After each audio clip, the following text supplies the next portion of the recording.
Hi, hello everybody. This is your Srinivas. Welcome to Srinivasa Academy. My dear friends and students, ప్రతిరోజు లాగానే ఈరోజు కూడా మీ ముందుకు మరొక సరికొత్త వీడియోతో రావడం జరిగిందండి. మరికొన్ని 2024 school assistant maths DSC questions మీ ముందుకు తీసుకురావడం జరిగింది. క్వశ్చన్స్ డిఫికల్టీ లెవెల్ ఎలా ఉంటుంది అనేది చూద్దామండి. డియర్ ఫ్రెండ్స్, ప్రతిరోజు ఐదర్ ఫ్రమ్ గురుకుల ఆర్ ఫ్రమ్ స్కూల్ అసిస్టెంట్ ఏదో ఒక వీడియోతో మీ ముందుకు రావడం జరుగుతూ ఉంటుందండి. మీ ఎగ్జామ్ అయ్యేంత వరకు అది టెస్ట్ సిరీస్ కండక్ట్ చేసుకుంటూ ఎక్స్ప్లెనేషన్ రూపంలో కావచ్చు, లేదా ప్రీవియస్ డిఎస్సి క్వశ్చన్సే కావచ్చు, ప్రీవియస్ గురుకుల క్వశ్చన్సే కావచ్చు, ఎక్స్పెక్టెడ్ డిఎస్సి క్వశ్చన్స్ గురుకుల క్వశ్చన్సే కావచ్చు, మెథడాలజీ క్వశ్చన్సే కావచ్చు, ఏదో ఒక రకంగా మీ ముందుకు మార్నింగ్ 6 o'clock రావడం జరుగుతుందండి, ఏదో ఒక ఇన్ఫర్మేషన్తో. రైట్, కాబట్టి ఎవరైతే కొత్తగా మన ఛానల్ని విజిట్ చేస్తున్నారో సబ్స్క్రైబ్ చేసుకోండి. ఇమ్మీడియట్గా సబ్స్క్రైబ్ చేసుకోవడం వల్ల ఛానల్కి కొత్త కంటెంట్ యాడ్ చేయగానే మీకు నోటిఫికేషన్ రూపంలో వస్తుందండి. సో వీలైనంత ఎక్కువ మందికి షేర్ చేయండి మీ ఫ్రెండ్స్కి. అఫ్కోర్స్ కాంపిటేటివ్ యాస్పిరెంట్స్ ఫ్రెండ్స్కి షేర్ చేయడానికి ఎస్టేట్ చేస్తూ ఉంటారు, బట్ నా కోసం షేర్ చేయండి. వీడియో నచ్చితేనే లైక్ చేయండి. రైట్, మీరు లైక్ చేస్తే నాకు ఇన్స్పిరేషనల్గా ఉంటుంది, ఎంకరేజింగ్గా ఉంటుంది. కాబట్టి నచ్చితే లైక్ చేయడం మర్చిపోకండి. రైట్, ఇక ఈరోజు మీ ముందుకు తెచ్చిన క్వశ్చన్స్ ఏంటో చూద్దామండి. దానికంటే ముందు ఎవరైతే డిఎస్సి గురుకుల courses bilingual English medium Telugu medium కావాలనుకుంటున్నారో, test series English medium Telugu medium కావాలనుకుంటున్నారో, వెంటనే గూగుల్ ప్లే స్టోర్ నుండి ఈ లోగోతో కనిపించే Srinivasa Academy the right way to success లోగోతో కనిపించే యాప్ను డౌన్లోడ్ చేసుకోండి. దీనికి సంబంధించిన లింకు కూడా ఈ వీడియో కింద డిస్క్రిప్షన్లో ఇవ్వడం జరిగింది. సో అక్కడి నుంచి కూడా డౌన్లోడ్ చేసుకోవచ్చు మీరు, లేదా డైరెక్ట్గా గూగుల్ ప్లే స్టోర్లో శ్రీనివాస అకాడమీ అని టైప్ చేసినా కూడా ఈ లోగోతో మన యాప్ కనిపిస్తుందండి. డౌన్లోడ్ చేసుకోండి. అక్కడ ఫ్రీ కంటెంట్ కూడా యాడ్ చేయడం జరిగింది. వినండి, నచ్చితే బై చేయండి. రైట్, సో ఇక ఈరోజు క్వశ్చన్స్లోకి వెళ్ళిపోదామండి. If the mid point of k,1 and 9,4 is x, y and x minus y minus 5 is equals to 0, then the value of k is k,1 మరియు 9,4ల మధ్య బిందువు x, y మరియు x minus y minus 5 is equals to 0 అయితే k విలువ ఎంత అంటున్నారండి. Simple question అండి, just mid point concept question ఇది. Let it be capital A k,1 and this is capital B 9,4. somewhere here capital M. this is midpoint x, y given. of course we know midpoint formula is x1 plus x2 by 2 comma y1 plus y2 by 2, that is k plus 9 by 2 1 plus 4 5 by 2. this is x comma y. already given that x minus y minus 5 is equals to 0. substituting x value in x place, y value in y place, we get k value. Right, k plus 9 by 5, sorry, k plus 9 by 2 minus 5 by 2 minus 5 is equals to 0. LCM is 2. k plus 9 minus 5 minus 10 is equals to 0. k plus 9 is equals to 15, k is equals to 6 అండి. First ఆప్షన్లో మనకు k value 6 కనిపిస్తుంది. చూడండి, simple mid point formula use చేసి that point is satisfying that line అంటే indirectly this is a line, mid point of this line segment lines on this line అని assume చేయొచ్చండి. ఈ పాయింట్ ఈ లైన్ మీద ఉంటేనే దానిని సాటిస్ఫై చేయాలి. Right, problem number 2. the center of the circle which passes through the points 3, 4, 3, 2 and 1, 4. బిందువులు 3,4 3,2 మరియు 1,4 గుండా వెళ్ళే వృత్తం యొక్క కేంద్రము అంటున్నారండి. Simple. 2 vertices x coordinates, 2 vertices y coordinates are same. They are the points forms right angled triangle and equal x coordinate, equal y coordinate together forms orthocenter of triangle. So vertex at right angle. Okay, this is 3,2. This is 1,4. Now this is the circle passing through all these 3 points. The center of the circle is nothing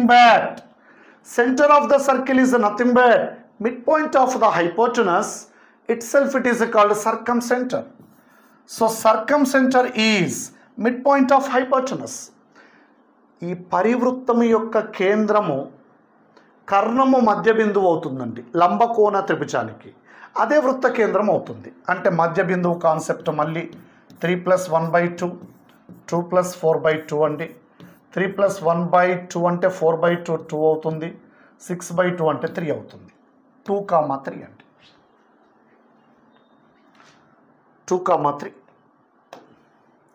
The sum of 10 terms of the series √3, 3, √27, so on is √3, 3, √27, so on శ్రేణి యొక్క 10 పదాల మొత్తము ఎంత అంటున్నారు.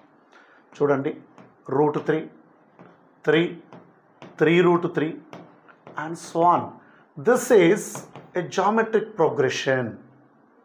ఇది గుణశ్రేణి. చూడండి, √3ని √3 చేత గుణిస్తే 3 వస్తుంది, 3ని √3 చేత గుణిస్తే 3√3 వస్తుంది అండ్ సో ఆన్. అంటే a is equals to √3, r is equals to second term by first term, that is also √3. Sum of n terms in GP whenever r is greater than 1, a into r power n minus 1 by r minus 1. √3 into, this is sum of n terms andi, but we need to calculate sum of 10 terms. A is √3, this is √3 to the power 10 minus 1 by √3 minus 1. Okay, √3 power 10 శ్రేణి యొక్క 10 పదాల మొత్తము. This is √3 into √3 power 10 means 3 power 5. 3 power 5 is 243. 243 minus 1, 242 by √3 minus 1. Rationalizing this, √3 plus 1, √3 plus 1. Of course, denominator √3 minus 1 into √3 plus 1 is 2. This is 121. So 121 times 3 plus √3. Answer is 121 times 3 plus √3. This is answer. Okay. Next problem. If two opposite vertices of a square ABCD are A1, 7 and C -1, -1, then the coordinates of the other two vertices B and D respectively are. Capital ABCD చతురస్రం యొక్క రెండు అభిముఖ శీర్షాలు A1, 7 మరియు C -1, -1 అయితే మిగిలిన రెండు శీర్షాలు B మరియు D యొక్క నిరూపకాలు వరుసగా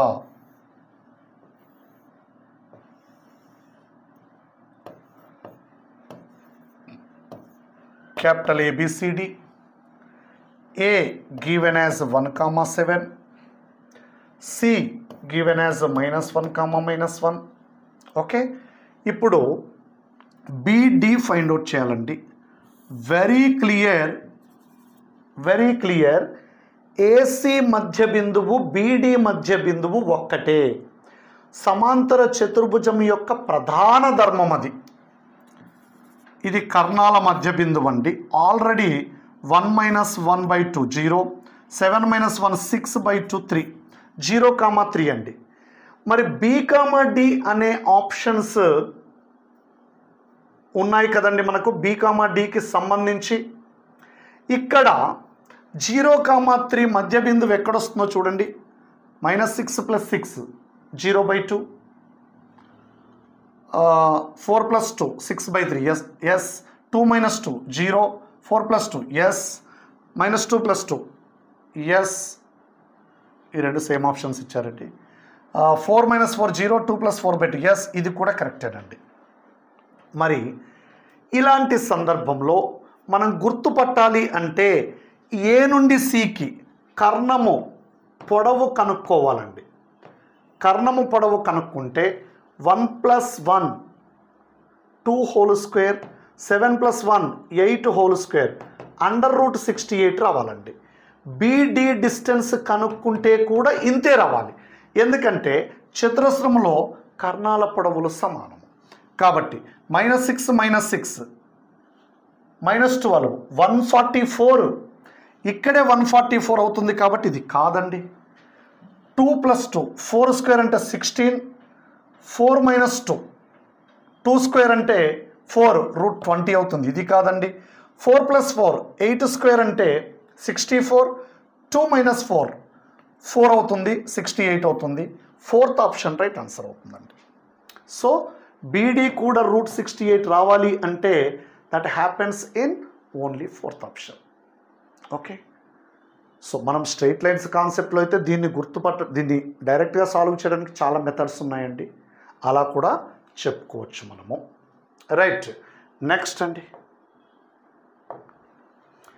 the perimeter of A sector of a circle of radius 7 cm is 30.8 cm.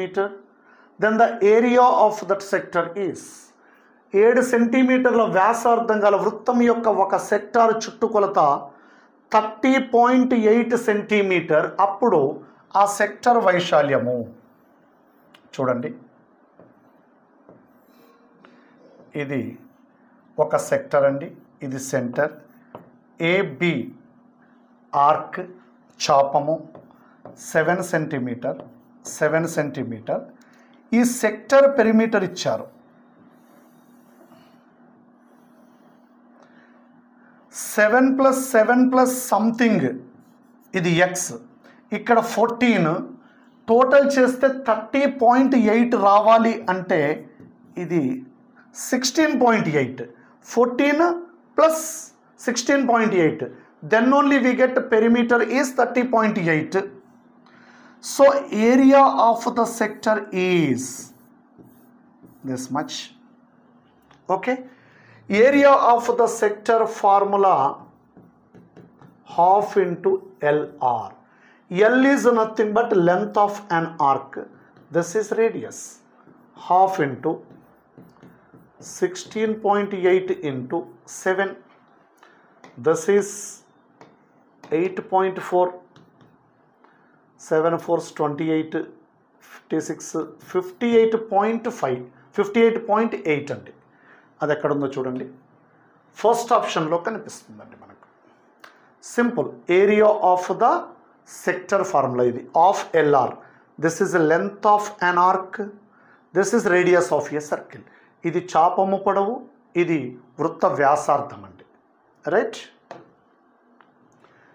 In a circle the length of the minor arc is 1/5 times of the length of the major arc. Then the corresponding central angles of minor arc and the major arc respectively are. ఒక వృత్తములో అల్పచాపము యొక్క పొడవు, ఒక వృత్తములో అల్పచాపము యొక్క పొడవు అధిక చాపము యొక్క పొడవుకు 5 రెట్లు అయితే అల్పచాపము మరియు అధిక చాపము యొక్క స్వరూప కేంద్ర కోణాలు వరుసగా చూడండి. ఈ అల్పచాపము చేసే కోణము అంటే ఇది ఎక్స్ అనుకుంటే ఇదంతా 5x. ఈ అల్పచాపము చేసే కోణము ఆల్ఫా అయితే టీటా అయితే ఇది ఆల్ఫా. అధిక చాపం చేసే కోణం, ఆ కోణాలు ఏమైనా కానివ్వండి, టీటా ప్లస్ ఆల్ఫా చేస్తే 360 డిగ్రీస్ రావాలి కదండి. ఇక్కడ ఇచ్చిన ఆప్షన్స్లో టీటా ప్లస్ ఆల్ఫా చేస్తే 360 డిగ్రీస్ ఎక్కడ వస్తుందో చూడండి, ఇక్కడే వస్తుంది. So fourth option right answer. ఇంకెక్కడ 360 డిగ్రీస్ రావట్లేదు చూడండి. Right. 2 points having the same ordinates but different abscissa say then the points lie on this straight line. రెండు బిందువుల y నిరూపకాలు ఒకటే కానీ x నిరూపకాలు వేరువేరుగా ఉంటే ఆ బిందువులు ఈ సరళ రేఖపై ఉంటాయి. ఎప్పుడైనా బిందువుల యొక్క x నిరూపకాలు మారుతూ ఉన్నాయి అంటే ఆ బిందువు కదలిక x అక్షము దిశలో ఉన్నట్టు లెక్క. ఇక్కడ ఇది 2,0, ఇది 3,0, ఇది 4,0 ఇలా ఉంటాయి. లేదా x అక్షానికి సమాంతర రేఖ తీసుకుంటే ఇక్కడ 1,2, ఇక్కడ 2,2, ఇక్కడ 3,2 ఇలా ఉంటాయి. అంటే y నిరూపకాలు ఫిక్స్డ్గా ఉన్నాయి దీని మీద. ఎందుకంటే height of each point from the x axis same హైట్లో ఉంది చూడండి. x అక్షము నుండి సమాన దూరములో ఉండే బిందువులు ఇవన్నీ కూడా. అంటే ఈ రేఖ x అక్షానికి సమాంతర రేఖ. మీరు కింద తీసుకున్నా పర్లేదండి. ఇది ఒకవేళ 3 అయ్యి ఉంటే 1,-3, 2,-3, 3,-3 ఇలా తీసుకుంటాం. ఎందుకంటే బిలో x యాక్సిస్ ఉంది కాబట్టి y నిరూపకం నెగటివ్ ఉంటుంది. కానీ throughout this line you take any point, it's y coordinate is same, that y coordinate is -3. Okay. So ఆ విధంగా straight line parallel to x axis correct అండి. అది x అక్షమే కానక్కర్లేదు, x అక్షం కూడా x అక్షానికి సమాంతరమే, x అక్షానికి సమాంతర రేఖ కూడా x అక్షానికి సమాంతరమే. అందుకని x అక్షం అని చెప్పకుండా x అక్షానికి సమాంతరంగా ఉన్న రేఖ అని చెప్పితే ఐడియల్ ఆన్సర్ అవుతుంది. x అక్షం అంటే ఇది ఒక్కటే వస్తుంది. x అక్షానికి సమాంతర రేఖ అంటే ఇది వస్తుంది, ఇవి కూడా వస్తాయి. అంటే x అక్షం అనేది x అక్షానికి సమాంతర రేఖలో ఇన్వాల్వ్ అయ్యి ఉంటుంది. రైట్. సింపుల్ క్వశ్చన్ ఇది. కోఆర్డినేట్ సిస్టమ్ మీద కరెక్ట్ ఐడియా ఉంటే చేయొచ్చండి. ఏ man in a boat rowing towards a light house of 150√3 meter high at a certain speed. The angle of elevation of the top of the lighthouse changes from 30 degrees to 60 degrees in 2 minutes. Then the speed of the boat is 150√3 మీటర్ల ఎత్తులో ఉన్న light house వైపు ఒక వ్యక్తి పడవలో నిర్దిష్ట వేగంతో ప్రయాణిస్తున్నాడు.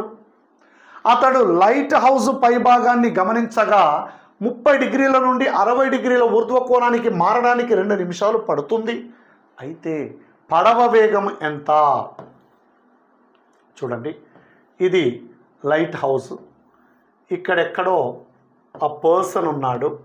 First ఇక్కడి నుంచి అబ్జర్వ్ చేస్తే top of the light house 30 degrees కనిపించిందట.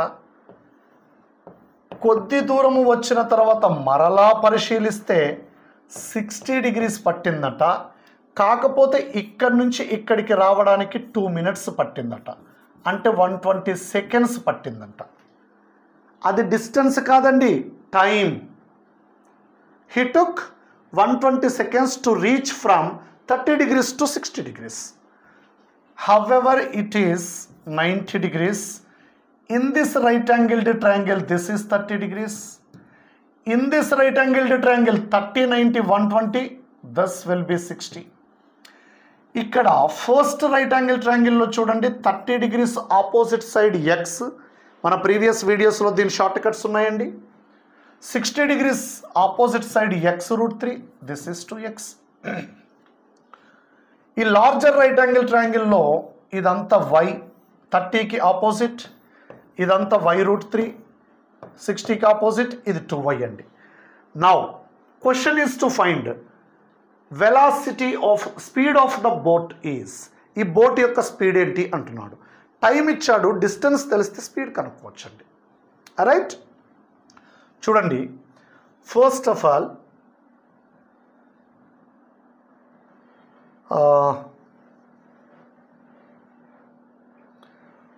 y is equals to x root 3. Y is equals to x root 3. Distance traveled is total y root 3. This is x. Now y root 3 minus x. We know very well that y is equals to x root 3. X root 3 into root 3 minus x. 3x minus x, 2x.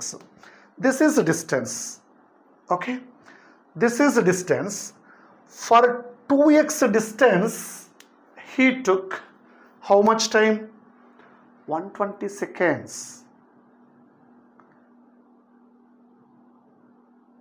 ఇక్కడ ఏదో miss అయిందండి.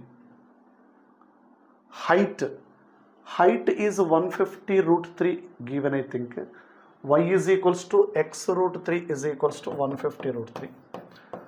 Obviously x is equals to 150. This is 300 meters. So distance we know, time also we know.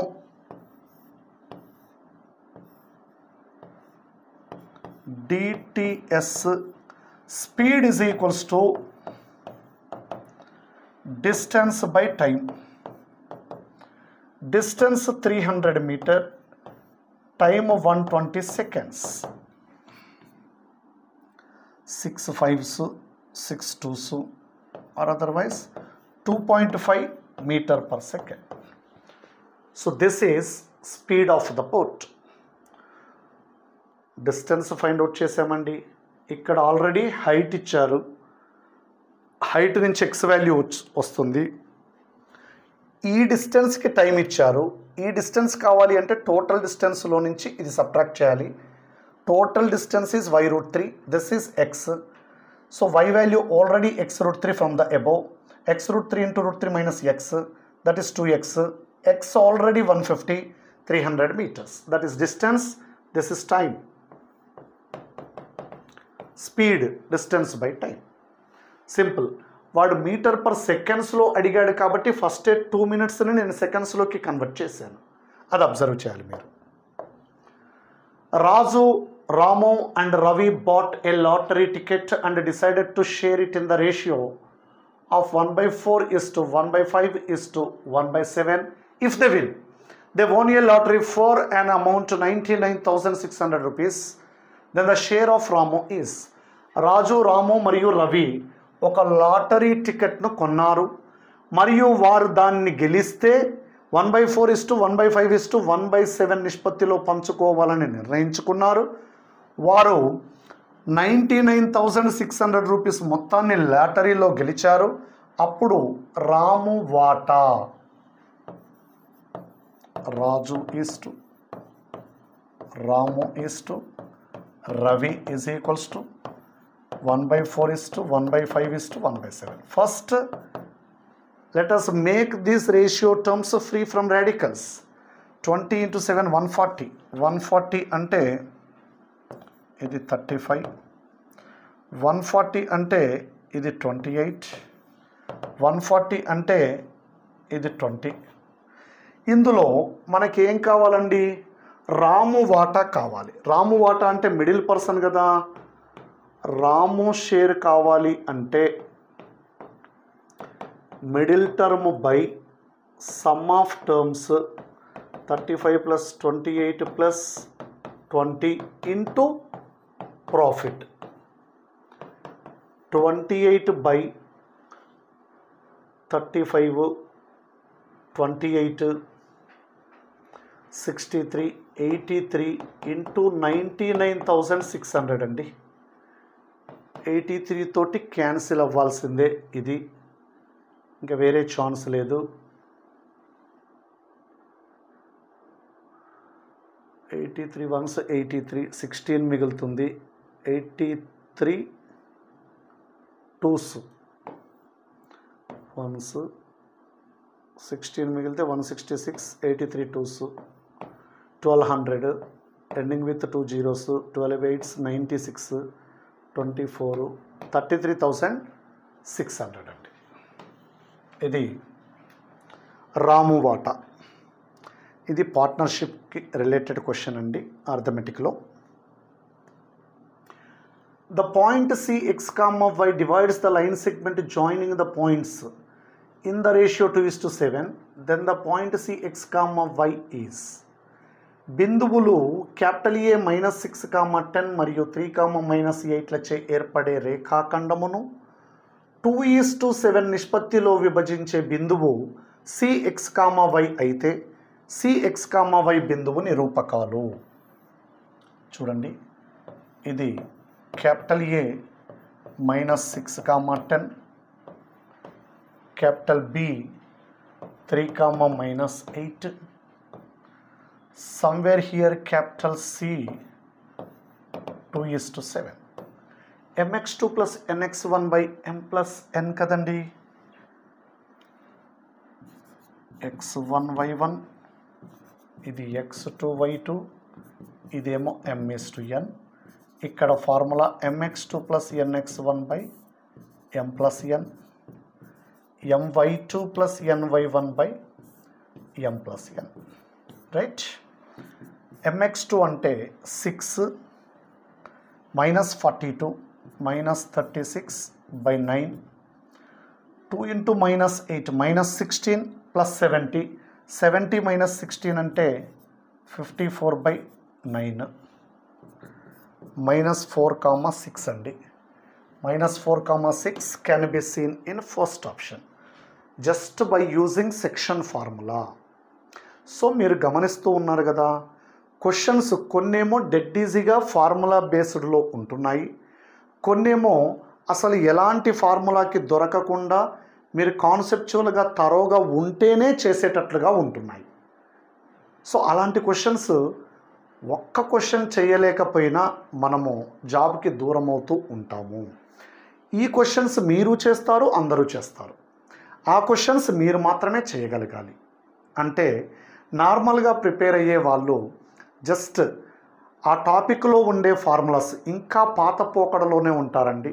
ఆ టాపిక్లో ఉండే formulas తరోగా చూసుకొని by heart చేసి ఇక నేను చేయగలను అనుకుంటారు. బట్ చాలా చోట్ల without using the formulae we need to solve questions. ఫార్ములాస్కి దొరకకుండా ఉన్న క్వశ్చన్స్ చాలా ఉన్నాయండి. మనము ఈ 3-4 వీడియోస్లోనే ఈ 2024 క్వశ్చన్ పేపర్లోనే నేను ఒక సెషన్ తీసుకున్నాను. అందులోనే మీకు దాదాపుగా 20-25 క్వశ్చన్స్ ఫార్ములాస్ యూజ్ చేయకుండా కాన్సెప్చువల్గా తరోగా ఉంటేనే చేయగలిగేటట్టుగా ఉన్నాయి. ఓకే, గమనించండి. మరి ఇలాంటి full length conceptual video classes కోసము నేను ముందు చూపించిన లోగోతో ఉన్న శ్రీనివాస అకాడమీ యాప్ను డౌన్లోడ్ చేసుకోండి. అక్కడ మీకు డిఫరెంట్ కోర్సెస్ కనిపిస్తాయి. మళ్ళీ చెప్తున్నానండి, గురుకుల ప్రిపేర్ అయితే డిఎస్సి జాబ్ కొట్టగలుగుతాం, డిఎస్సి ప్రిపేర్ అయితే గురుకుల జాబ్ కొట్టలేమండి. గురుకుల ప్రిపేర్ అయితే డిఎస్సి కొట్టగలుగుతాం, మోడల్ స్కూల్ కొట్టగలుగుతాం, కేవీస్ కొట్టగలుగుతాం. సో ఆ గురుకులకి రిలేటెడ్ బైలింగ్వల్ క్లాసెస్, డిఎస్సికి రిలేటెడ్ బైలింగ్వల్ క్లాసెస్, డిఎస్సికి related methodology only Telugu medium classes along with test series, excluding test series available ఉన్నాయండి. మీరు యాప్ డౌన్లోడ్ చేసుకొని అక్కడ మీకు సూటబుల్ కోర్స్ ఏది కావాలో అది తీసుకోండి. త్వరలో టెస్ట్ సిరీస్ కూడా ఆరంభమవుతుంది. సో మనకు ఆల్రెడీ పర్చేస్ చేసిన స్టూడెంట్స్ టెస్ట్ సిరీస్ కోసం అడుగుతూ ఉన్నారండి, ఇంకా వీడియోస్ కోసం అడుగుతూ ఉన్నారు. సో డైలీ బేసిస్లో రిమైనింగ్ వీడియోస్ అప్లోడ్ చేయడం జరుగుతూ ఉందండి. రైట్. సో మరెందుకు ఆలస్యం, వెంటనే యాప్ డౌన్లోడ్ చేసుకోండి, ప్రిపరేషన్ స్టార్ట్ చేయండి, విజేతలకండి. Thank you వనడా.